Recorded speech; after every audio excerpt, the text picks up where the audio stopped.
I've met some pretty smart people in my life, but Wes Hagen, the winemaker for Wilkes Wines, he's on a different level.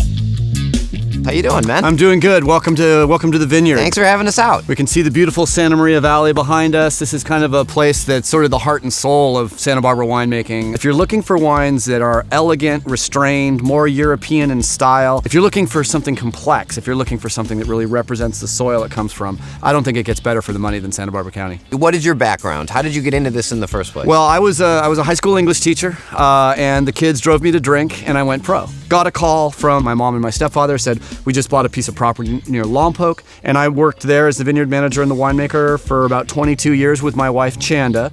My family decided to get out of the wine business and to lease the vineyard out, and now, a little over 2 years now, I've been the winemaker and the brand ambassador for Wilkes Wines up here in Santa Maria Valley. Jeff Wilkes was the vineyard salesperson for these vines that you see behind us. There's 900 acres of vines here in this vineyard. Jeff was extremely influential in getting people to understand the importance of Santa Barbara County and Santa Maria Valley.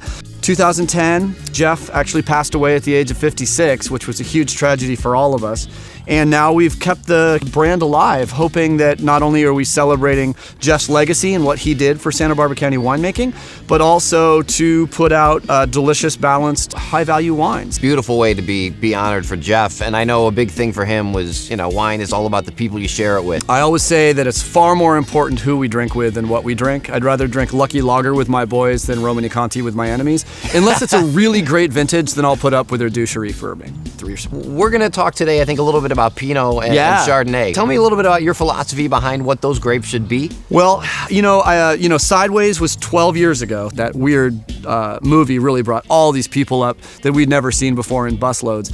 So Pinot Noir, wanted Pinot. They all wanted Pinot. In a post-Sideways world, I think what we're recognizing is that Chardonnay is the best grape we grow in Santa Barbara County, because 95% of all Chardonnays are grown in areas that are way too warm.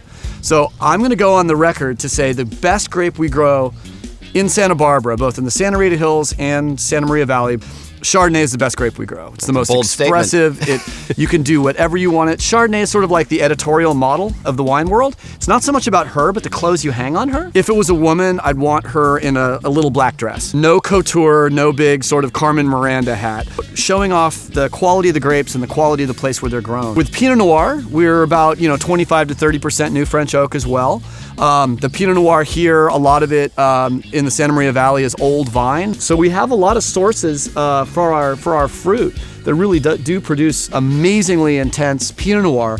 And one reason that is we get so much wind. You can see the fog coming in off the Pacific Ocean right now. Built-in air conditioning, fog, wind, all that has an amazing effect on keeping the amount of growth limited in the vineyard, the level of crop moderated and small, and the intensity and the ability to show that beautiful sense of place. Minerality, elegance, restraint, but also a lot of flavor. And here's the deal. We think too much about wine. We talk too much about wine. It's the only beverage that I know that keeps me at table with the people I love an average of an extra hour every day of my life. And I think it really is so important for us to get to table and to relax and have time, delicious things, and love. And you put those things together, and those are the best experiences we'll have as human beings. Yeah, well, on that note, let's get to it. Let's go try some wine. Let's do it.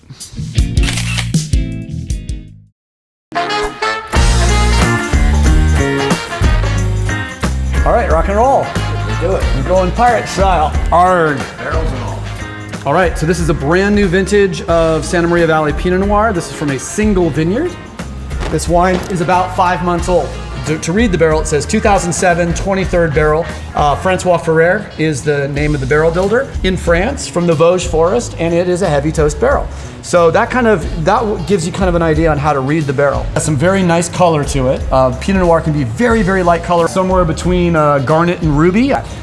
Should be very bright, cherry fruit, maybe a little bit of raspberry. We decide how to blend this wine and how to make it into a final Wilkes wine. We also have 3 other vineyards that we can blend in. So we have all the different vineyards to blend to make the wine, all the different oak treatment to blend in the wine, and then we can decide what percentage of each goes into the final wine. So you're not taking directly from one barrel, putting it in a bottle? No, it takes a lot, many days of blending trials, and we really challenge ourselves during the blending trials. We may spend 2 or 3 days just blending this wine. You guys are like fortune tellers, man. I mean, you need to see now and you need to see the future. Our main focus is to make the wine delicious on release, and we just know that the vineyard sources have a great capacity for aging, and great wine takes care of itself. I would say 5 years is where the magic happens between losing the baby fat and starting to show the more delicate and complex aromas that emerge when the wine has been aged properly. Try it out. Definitely get a little bit of toast from the oak, a little of that gaminess, big bright cherry fruit. Good color. Pinot Noir is the most frustrating and ephemeral grape in the world to handle in the cellar because it tastes different every day. Taste it every day for a week, 2 weeks, a month, and then if you figure that the wine needs something or maybe that barrel needs to be taken out of the blend, that's when you do it. Pinot Noir will challenge my belief that everything can be understood through science and laboratory analysis. I think it would be a perfect opportunity to toast Jeff Wilkes. We'll continue making great wines in your name. Thank you to Jeff. Thank you to you. Thank you. Thank you. You bet.